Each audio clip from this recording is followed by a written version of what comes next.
Le cimetière, lieu du rituel, tend à retenir les morts parmi nous, au moins dans notre mémoire, sinon dans la réalité, puisqu'il n'est guère difficile d'imaginer ce qu'il advient d'eux à 6 pieds sous terre. Cependant, derrière les murs de pierre et les écrans de cyprès de sa mise à l'écart, ce théâtre d'ombre subit aujourd'hui une triste métamorphose. Autrefois, pour ceux qui savaient les entendre, le cimetière bruissait des chères voix disparues et du vol des anges qui allaient et venaient entre le ciel et la terre. Aujourd'hui, si nous n'y prenons pas garde, cette humanité qui se lisait en lisant les monuments, en caressant les sculptures, en déchiffrant les épitaphes, cette humanité qui nous racontait, à travers les œuvres des artistes, son histoire sociale et son histoire affective, s'effacera des champs de repos. La nécropole, la ville des morts, perd lentement son âme pour n'être plus qu'un espace fonctionnel standardisé, appauvri, mutilé par les règlements, au mieux un parking numéroté, au pire une décharge anonyme.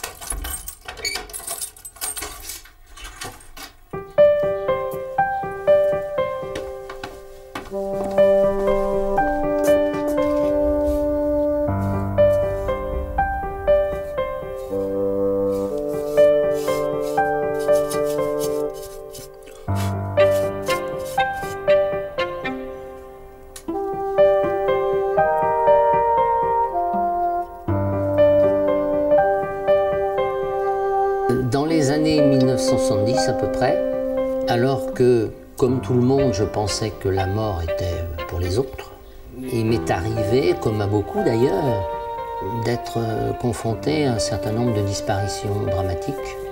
Mais dans le même temps, j'ai découvert avec horreur que j'étais, mais je peux dire aussi que je suis, un être mortel. Et ça a été une révélation quasiment insupportable. Et là, il a fallu immédiatement trouver une espèce d'antidote, de contrepoison. Comment, moi, disparaître? Mais c'est pas possible. Mais je sais au fond de moi, bien sûr, que je vais disparaître.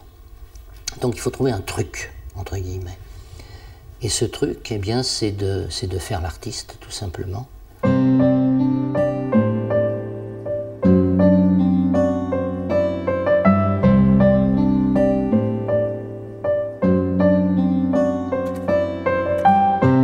Je garde encore le souvenir de ces allées en gravier blanc, bordées de monuments en pierre sculptée. Ce silence religieux, rompu par le crissement de mes pas. Du haut de mes 10 ans, j'aimais glisser mon regard dans l'usure d'un vitrail, dans l'espoir d'y voir la flamme d'un cierge danser à l'intérieur d'une chapelle.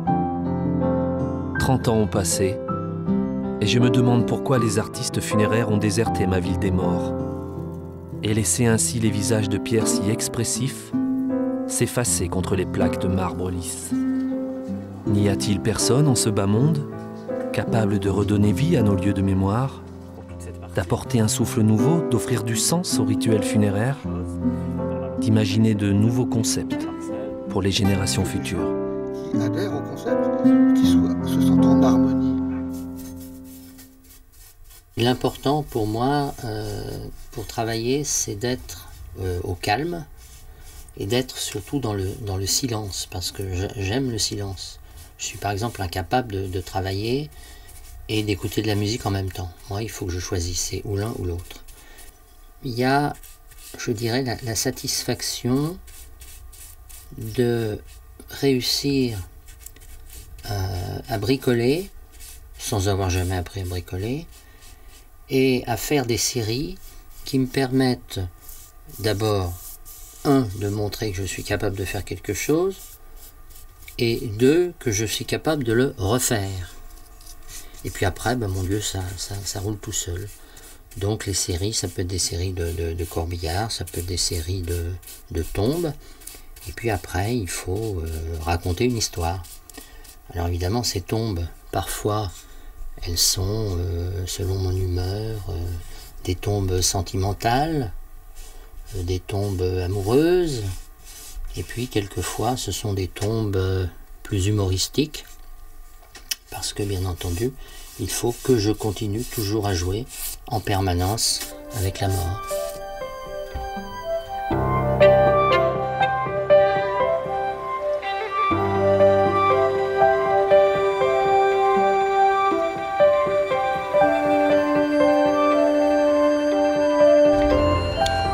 Bonjour, monsieur Confido. Hey, bonjour André. C'est sympa de passer. Ça va bien? Ouais. Mais je passe pas pour rien, hein. Non, je sais. J'ai quelque chose pour toi. Tu m'as dit qu'il y avait une surprise. On regarde? Ouais. Vas-y. Tiens. Alors, je dévoile. Ah ouais, je suis toujours curieux. Tu regardes d'abord comme ça. Voilà. Vas-y, sors-le. Non, mais c'est vrai qu'il y a une ambiance comme ça dans ce blanc. Blanc sur blanc. On est déjà dans le paradis. Je vois beaucoup d'artistes qui viennent avec des projets, avec des idées, avec l'envie de réaliser quelque chose. Mais la grosse difficulté aujourd'hui, c'est que on a une profession qui ne leur ouvre pas les portes. Et je trouve que c'est très dommage parce que on pourrait, sans que ce soit véritablement un surcoût dans les réalisations, faire des choses qui est vraiment une âme. Voilà l'objet. Wow. Donc, une tombe qui vous mène quasiment directement au paradis. Le chemin est très court. Il n'y a même pas de passage par le purgatoire. On arrive directement, bien entendu, quand on a la conscience tranquille. C'est bien, il y a quand même tous les barreaux. Hein. Il y a tous les barreaux. Tu sais, il n'y a pas de piège. Tu sais, je vais te dire, moi ce que je trouve génial avec ce monument, c'est que tu n'as même pas besoin de donner d'explication. T'imagines, tu passes dans le cimetière, tu le vois, et tout de suite ça te raconte une histoire. Et qui est très poétique en plus. Quand tu es face à un monument, c'est quelque chose de minéral qui est souvent assez bas, et tu regardes vers le bas. Mais en même temps, tes pensées, elles s'élèvent. Et là, au contraire, c'est comme un miroir, tu vois, qui serait au sol et qui t'invite à regarder vers le ciel. Projette. Ouais. Donc je crois que dans l'imaginaire collectif, on monte. Je veux dire, le paradis est forcément en haut et l'enfer est en bas. Donc là, celui qui a un monument comme celui-là, il ne peut qu'aller au paradis. J'ai pas de critères prédéfinis pour les urnes ou les objets qu'on va choisir qui sont présents dans le magasin. C'est une affinité, c'est un coup de foudre pour un objet, une création d'un artiste, pour un objet que j'ai vu sur un marché aux puces. C'est une matière, c'est une forme. J'ai un souhait en général d'une certaine simplicité. Je crois qu'aujourd'hui, beaucoup de gens qui ne se retrouvent pas dans les objets qu'on peut leur proposer dans une maison de pompe funèbre. Quand je dis les objets, je pense à des objets qui sont très fortement symboliques, hein, comme un cercueil, comme une urne. Ces personnes-là, souvent, recherchent quelque chose d'assez sobre, qui soit beau, un beau matériau, quelque chose qui a une histoire parfois. Alors ça peut être une histoire parce que c'est un objet ancien, ça peut être une histoire parce que c'est quelqu'un qui l'a façonné, un artisan ou un artiste, et que du coup il met une histoire dans l'objet, c'est pas un objet industriel. C'est de me dire aussi, tiens, ça peut faire plaisir à quelqu'un de se dire que les cendres de son défunt reposent dans cet objet-là. Donc parfois c'est vrai que je vais choisir des choses qui ne sont pas complètement de mon goût à moi, mais quand même la plupart du temps j'ai une vraie affection pour les objets que je choisis. Tu vois, ici on va lui faire une petite place. Dans la collection. Voilà. Alors on va retrouver un peu l'alignement cimetière. Moi je la verrais bien en fait à côté de celle-ci, avec juste le fil et le ciseau qui coupe le fil, parce que je trouve que c'est dans le même esprit d'idée, quelque chose de très pur qui te raconte tout de suite l'histoire. Tout en étant, pour moi, totalement opposé. Parce que la symbolique funéraire est multiple. Et d'un côté, il y a un espoir. Manifestement, on va aller dans l'ailleurs, dans l'au-delà. Donc l'espérance d'une vie après la mort. Alors que là, au contraire, on nous montre un instant beaucoup plus dramatique. C'est celui où la vie, coupée par la parque, quitte le vivant. Et bascule dans la rupture. Bascule, on ne sait pas dans quoi, mais bascule dans la mort. Moi, je trouve que ça exprime un passage, une coupure vers un autre monde. Limite, celui-ci, vraiment, il est sans espoir. Alors, celui-là, oui, moi, celui-là, en fait, il m'a été inspiré par un cimetière très précis, Oui.